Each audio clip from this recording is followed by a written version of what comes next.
and women's group negotiate truces when the state is distant and humanity is near. We have learned hard lessons. Prevention costs less than reconstruction. Reconciliation is a process, not an event. Peace agreements require institutions and citizens to be real. When guns fall silent, skills training, jobs, justice, and dignity must follow swiftly. Liberia's story illustrates UN-led progress and success. The largest peacekeeping force joined Africa's forces to disarm fighters, support elections, reform security institutions, and create space for reconciliation and growth. India's all-female formed police unit strengthened protection and public trust. The mission ended with Liberia standing on its own feet, out of war, into a fragile peace with accountability, inclusive dialogue, and economic opportunity for young people. We must acknowledge that the multilateral architecture built to shield future generations from war is underperforming. That global leadership lacks a unified effort to respond to a technological enabled world. Commemoration without candor is unaffordable. The world asks whether this House will protect civilians and uphold international humanitarian law. These are not words of despair. They are summons to repair. Our answer must go beyond words. It must translate into actions felt by a family in a tent, a nurse in a clinic, a child in school. A call for change, a renewed vision of collective security, and a broader approach to the triple planetary crisis and worsening inequality. The call for the new design of a new vision, better together, must ensure immediate protection of civilians, finance for conflict prevention, proposals that pay real people, leaders who are audible and accountable, women at the table with budgets that guarantee their participation in all peace negotiation delegations, and the deep weaponization of the information space. None of this is beyond our reach. It demands humility to listen, courage to compromise, persistence to implement. Peace is not built only in conference rooms, but in classrooms where girls learn without fear, clinics where mothers deliver safely, markets where youth find dignified work, courts where law is fair, and in daily acts of neighborly coexistence. 80 years on, the United Nations founding generation would ask if we are still worthy of the hopes inherited. Our answer must be yes. Not because the world is less dangerous, but because our determination is stronger. Better together. Your theme,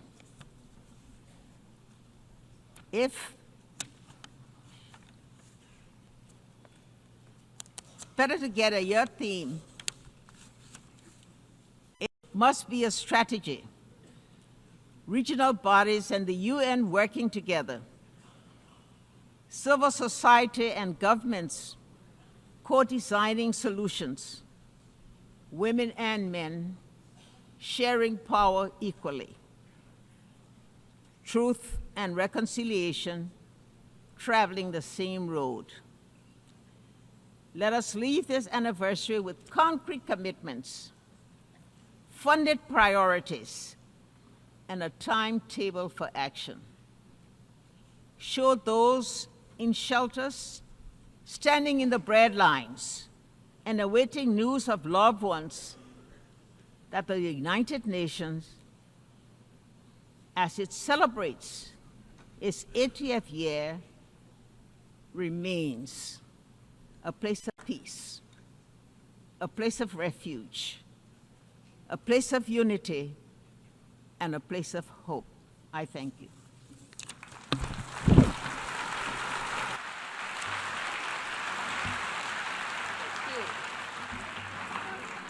I thank Her Excellency Ellen Johnson-Sirleaf for your strong and wise words. I now give the floor to Her Excellency Gro Harlem Brundtland, former Prime Minister of Norway, former Director General of the World Health Organization, a medical doctor committed to health as a human right, and instrumental in placing sustainable development at the forefront of our international agenda.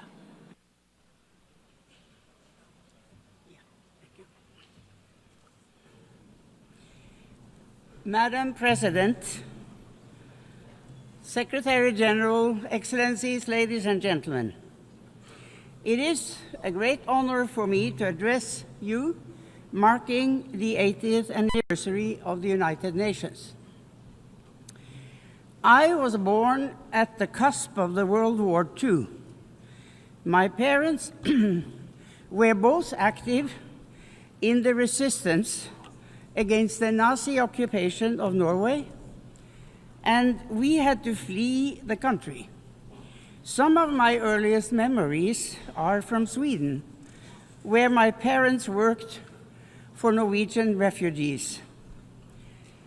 And I grew up in a Europe where the ravages of war were still clearly visible, where millions carried terrible scars on their bodies and their souls. It is against this background that the UN was founded, not as a symbol, but as a solemn promise. A promise to equip humanity with legal and diplomatic tools to prevent wars of conquest and domination. A promise to enshrine universal human rights as a bulwark against totalitarianism, racism, and oppression. A promise to foster peace, development, and dignity for all people. So, Madam President, let me highlight two areas where the UN has made an undeniable difference that also are part of particular importance to me personally. First, sustainability. When Secretary General Javier Pérez de Cuellar asked me to chair the World Commission on Environment and Development, I accepted with great humility.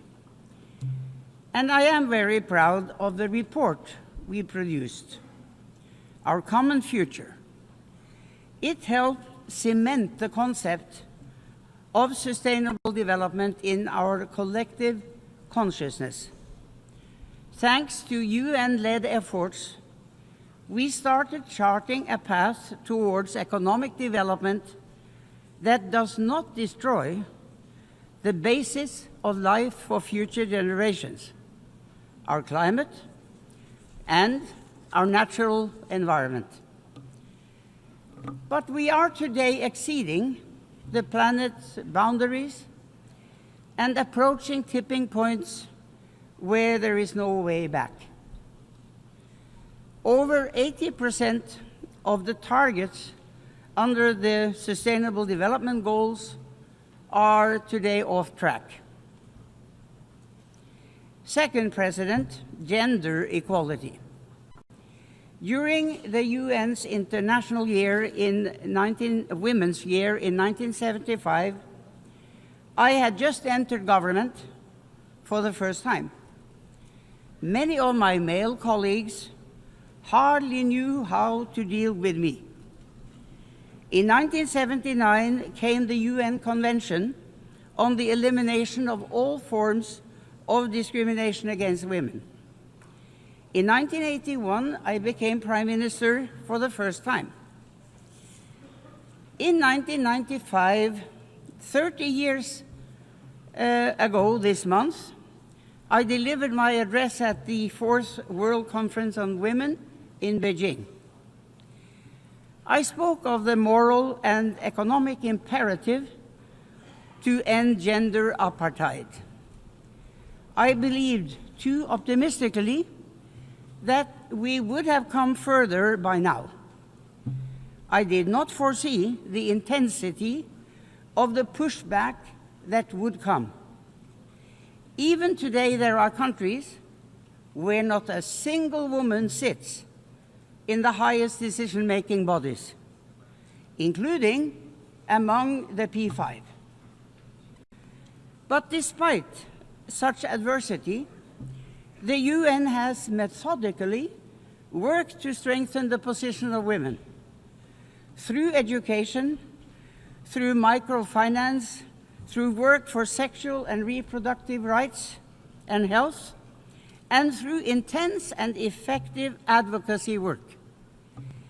With resolve and determination, we will get there in the end.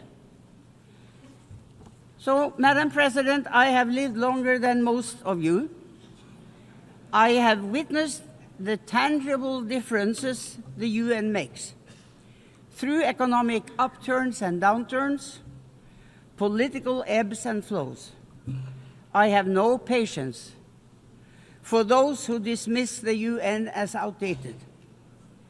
We are going through a time of great geopolitical shifts and impressive, but also frightening, technological development. The UN as our common hub for getting the facts on the table, debating and deciding on solutions, and acting is more important than ever. We owe that not just to ourselves, but to the generations to come. Thank you.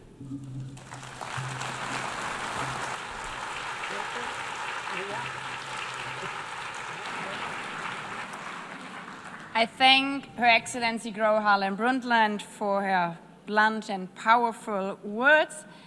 I have the honor now to give the floor to Ms. Maria Ressa, 2021 Nobel Peace Prize laureate, award-winning journalist, professor at Columbia University, co-founder of Rappler online news site, and a fearless defender of freedom of expression in the face of constant political harassment and arrests.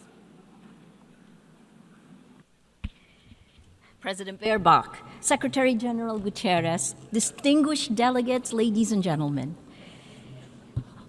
I'm normally chasing you here, and here I am. It's actually a very interesting place. Look, 80 years ago, this institution was born to prevent humanity from destroying itself. Never again, after fascism manipulated information, eroded truth, and dehumanized entire populations to enable genocide and global war. Today, we stand on the rubble of the world that was, and the challenge is to rebuild the United Nations for now, for this moment, when similar forces that led to those atrocities 80 years ago are now surging through digital platforms, insidiously manipulating us for power and profit. The biggest battle we face today is impunity, and it leads to our dehumanization in both the physical world, where wars rage from Ukraine to Gaza, and in the virtual world, where our minds and emotions are manipulated by surveillance capitalism for profit. To fight that, we need information integrity to remind us to be human. I became a journalist because information is power. But news groups lost our gatekeeping powers when an atom bomb exploded in our information ecosystem, a technological one that's silently destroying the very foundations the UN was built to protect. This is the deadliest period for journalists in recorded history. More than 240 journalists killed in Gaza alone. More than died in World War I, World War II, Vietnam, and the former Yugoslavia combined. This is unprecedented. They're targeted, and there must be accountability. We're living through an information Armageddon, where lies spread 6 times faster than facts on social media. That's a 2018 MIT study. It is so much worse today with generative AI. And the 3 sentences I've said over and over since 2016, without facts, you can't have truth. Without truth, you can't have trust. Without these 3, we don't have a shared reality. We can't begin to solve any problems, let alone the existential ones you heard from the speakers before me. We cannot have journalism. We cannot have electoral integrity. We cannot have democracy. This is manipulation of human behavior at the cellular levels of our countries. Algorithms reward outrage over empathy, spreading fear, anger, and hate, pumping us full of toxic sludge. Regulating technology isn't a free speech issue, it's about public safety. Because as has been proven time and time again, online violence is real-world violence. As a Filipino, I'm proud that my country was a charter member of the United Nations, one of only 3 Asian founding nations. Our commitment to multilateralism and peace runs deep. But that legacy was tested under the Duterte administration. Among the actions it took, it filed 11 criminal charges against me in a little over a year. Until today, I still need Supreme Court approval to be here. But I'm here.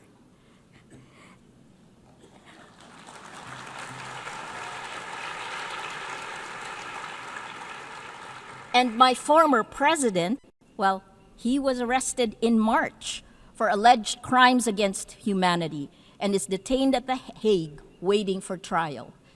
Impunity ends. The rule of law, championed now by the Philippines as it chairs the 6th Committee on Legal Questions, ultimately prevailed. We moved to it. The trends are clear. We are electing illiberal leaders democratically. As of March this year, VDEM said that 72% of the world is now under authoritarian rule. So we turn to you at the UN. It has its critics because you have to move faster. Security Council votes paralyze action on major crises. Outdated representation excludes rising powers. Bureaucratic processes respond too slowly to urgent threats. But as you know, the solution isn't to abandon multilateralism, it's to strengthen it by addressing the very impunity that undermines international law. At this time of creative destruction, I implore you to create. Here are 3 solutions. First, end big tech impunity through global accountability. We need binding standards for international to restore and regulate information integrity, just as we have for nuclear weapons and climate change. There are 2 new initiatives First, from the Vatican, created last weekend with His Holiness Pope Leo XIV, a declaration demanding artificial intelligence remain under human control with clear accountability mechanisms. The second one will be launched later today, a global call for AI red lines, which more than 200 of us have signed.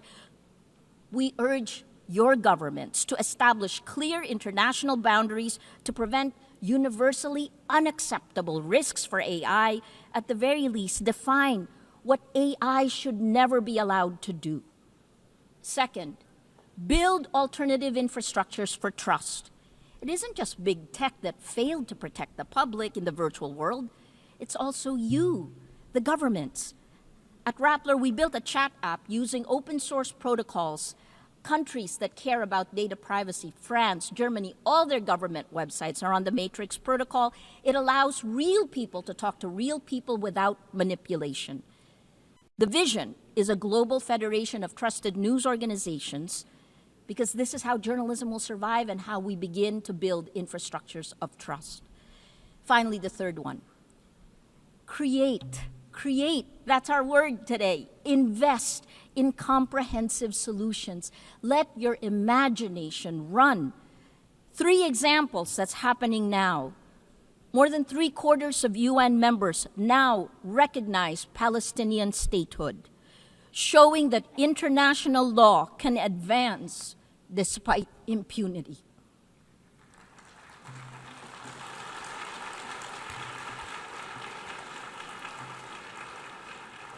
On gender, the Nobel Women's Initiative have pointed out, demonstrated that in nearly every conflict around the world, women are leading efforts for peace, defying displacement, patriarchy, gender apartheid, and militarized violence every day.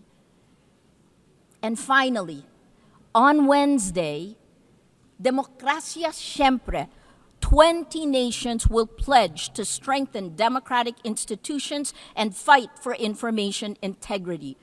More than 40 Nobel laureates we have gathered together to support this multilateral initiative led by the Global South. Information integrity is the mother of all battles. Win this, and we can win the rest. Lose this, and we lose everything. Please choose courage over comfort, facts over fiction, hope over fear. A lot has changed since the UN was created 80 years ago. But its values, peace, human rights, justice, rule of law, these are more essential today than ever. It is time to create again, to build better, together. Please act now, before it's too late. Thank you.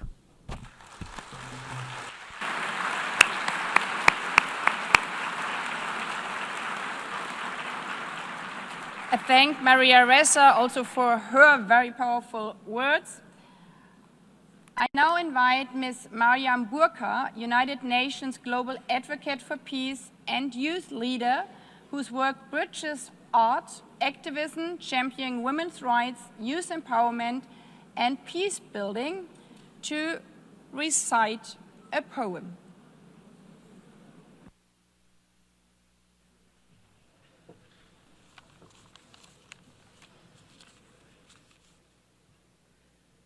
The President, Secretary General, distinguished delegates, excellencies, good morning. Walking these halls, I realized that the United Nations was not built from harmony.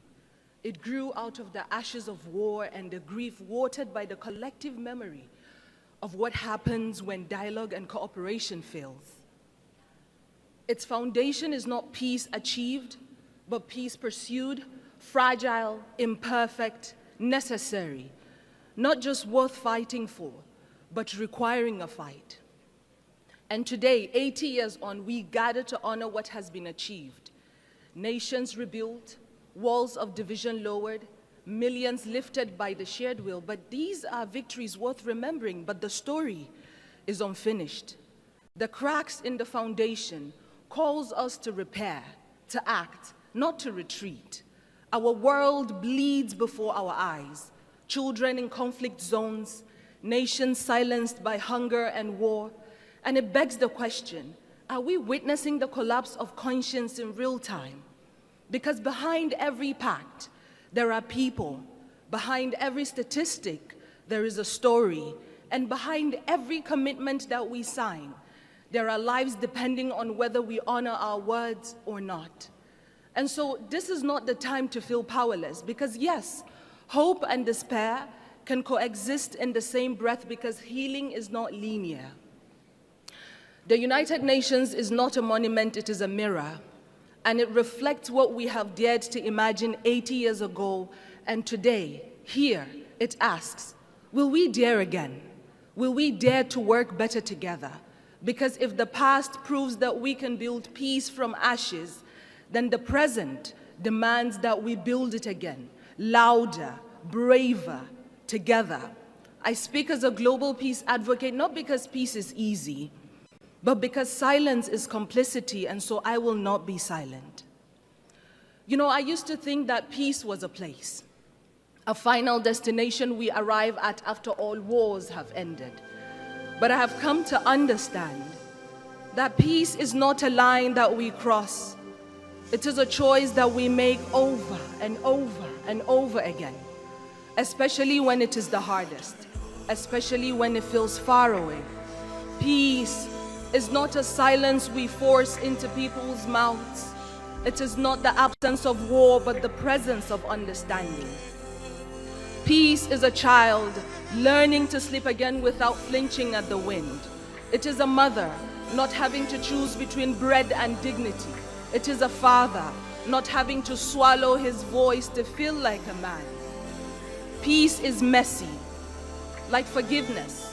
It does not arrive in parade floats. Sometimes it comes crawling through broken windows when we finally agree that being right is not better than being whole. Peace is not found, it is built, brick by brutal brick, by hands that once knew how to fight, now choose to hold instead. There was a time when we measured strength by how long we could hold a grudge. But today, let us measure strength by how long we could hold space for someone else's truth. Because there was a me and a you before there was ever an us. And if us is broken, then peace is what lets us lay down the shards without aiming at each other's throats. Peace is the poem you write after the war in your chest has finally run out of ink. It is the moment you return to your body and find yourself still standing. Peace is not easy. And so let us not forget the ones who have carried peace quietly through the fire. The women whose hands mend what war has torn, who rebuild homes from memory, raise children between checkpoints, hold their families like nations, because peace has always known the name of a woman, carried through the way that she chooses courage over collapse again and again. And so today I speak peace into the bones of this world, into the rubble, into the rage, into the ruins. Because if war teaches us how to shatter, then peace must teach us how to stay soft, to stay human. And perhaps what makes us human is not that we always succeed in peace, but that we dare again and again to seek it, refusing to let our brokenness be the end of our story. Thank you.